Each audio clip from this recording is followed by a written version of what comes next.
Blessed Monday sa atin lahat. Yaw-yaw muna tayo dito. Dito ako sa sa sala. Dahil wala yung cashier ng bahay namin.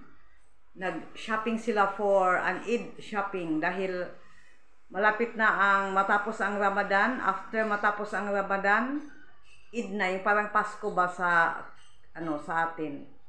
So may bagong damit lahat. Kaya shopping muna sila. Dahil shopping time na for an Eid sa may mga budget. Ako before nag-start ang Ramadan, bumili na ako ng damit. Hindi dahil sa pang-Eid, okay na sa akin lumang damit. Ang importante bakit ako bumili, guys, dahil ikakasal yung anak na lalaki ng sister-in-law ko, pinaka-eldest na sister-in-law ng habi ko. Ikakasal yung anak nila next month on the 26th. Kaya bumili ako. Yung sa mga girls, wala pang-Eid sila. So bibili kami ng siguro on Saturday dahil sa Sabado wala nang off na ni Rihanna yung tinututuran niyang mga estudyante dahil malapit na ang Eid. Kaya by that time, may time na kami bumili ng damit nila ni Rihanna at saka ni Maliha. Dahil pa isa-isa lang, guys, dahil wala tayong budget. Yung mabuti yung mga kamag-anak ko, nagpapadala sila for our Eid, for our daily expense. Kaya alhamdulillah, di talaga tayo pababayaan ni Allah. Fights lang tayo, guys. Si Rihanna wala pa. Hindi ako lang kami ngayon, mag-egg sandwich. Dahil medyo feeling tired. Dahil iba talaga ang natin pangatawan pag fasting tayo. So si Malihala mag-isa dito sa bahay. Hindi ko siya pwedeng iwanan dito mag-isa. Ngayon, 15 to 4. So, darating na si Rihanna sa tinuturoan niyang, estudyante, yung kambal. Malapit lang naman yung bahay ng tinuturoan ni Rihanna, walking distance, mga around 15 minutes. So, on Saturday, hindi niya tuturuan yon until mga 10 days yata, 1 week after an Eid na uli. Dahil holiday, yung mga tao pupunta sa nila, sa villages. Hindi kami pupunta this Eid sa village, guys, dahil pag pupunta kami, after 1 week, papunta naman uli dahil sa kasal. So, dalawang gastusin. So, para isang gastos lang, after an Eid na kami pumunta sa sister-in-law ko, sa mother-in-law ko. Wala nang mother-in-law ko, guys. Passed away na 1 year ago. Mga sister-in-law, isang sister-in-law ko lang nandoon. Tapos dalawang brother-in-law ng habi ko. Yung apat na sister-in-law, dito sila sa Dhaka nakatira. May sarili silang bahay, guys. Kami lang ang walang sariling bahay. Okay lang. Basta ang mahalaga, importante, good health. Hindi natin alam, magkakaroon din tayo ng sariling bahay. Hindi natin alam. So, maingay dito sa namin. Maingay dahil madilim na dito sa amin, guys. Sa kwarto namin dati, pag walang kuryente, maliwanag dahil yung bintana banda doon, wala pa kasing bahay. Empty pa yung lupa dito sa namin, sa kapitbahay namin. May maliit lang yung mababa lang na bahay noon. So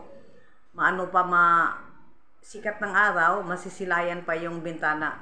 Ngayon talaga dahil nasa 6th floor na yung ginawang building dito sa kapitbahay namin, madilim. Dito naman sa katapat, may building din. Dito din sa likod namin may building. So madilim. Pagdating ni Rihanna, pupunta ako. Hindi ko iwanan si Maliha mag-isa. Pupunta ako sa Abikiri, bibili ng tinapay. Yung pang namin, pang iftar.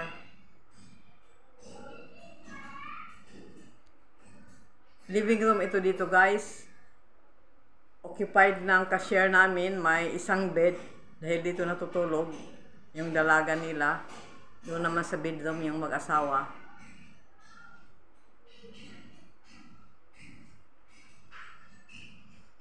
May ano na ako, guys, may hired labandera na ako itong Ramadan.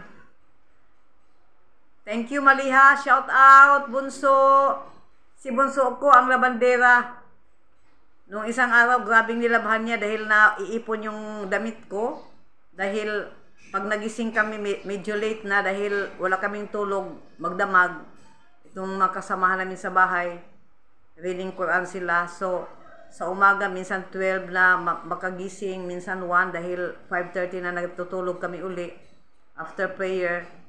So, palingki pa, tapos maligo. Kaya sabi ko si Maliha na lang ang maglalaba. Sabi ko, siya na lang daw maglaba, sabi ni Maliha. Maglabada sa ko damit. Kaya, ewan ko kung magkano ang isusweldo natin kay Maliha. Magkano, Maliha, ang gusto mong sweldo? Maliha! Oh? For your labada. Dumating na si Rihanna. Mag 4 PM na. Aalis na ako, guys. Aalis na muna ako dahil pupunta sa may isang bakery dito. Nag-renovate kaya walang tinapay. Tapos dito naman sa lumang bakery, sa bagong bakery, minsan kaunti lang ang ginagawa nilang bread dahil Ramadan, wala ganong bumibili. Kaya ganoon. Okay, guys. Maraming salamat sa mga ninyo, sa mga bagong subscribers ko, sa mga comments ninyo. Maraming salamat sa lahat ng mga supporters. Thank you, everyone. Keep on supporting. Likes and share po para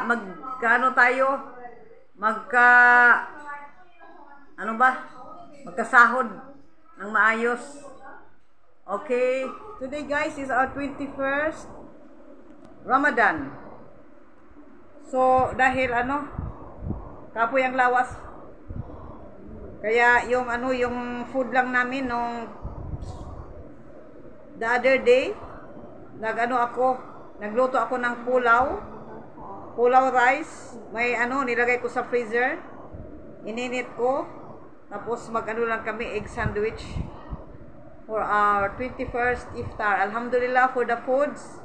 Alhamdulillah for the blessings. Ito yung left. Ito yung the other day na pulaw, ininit ko. Specialty recipe itong pulaw rice nila. Tapos cucumber salad, an egg para sa sandwich namin, sliced bread, fruits, cucumber, pabilog. Tapos itong peas, black peas. Nung the other day din ito.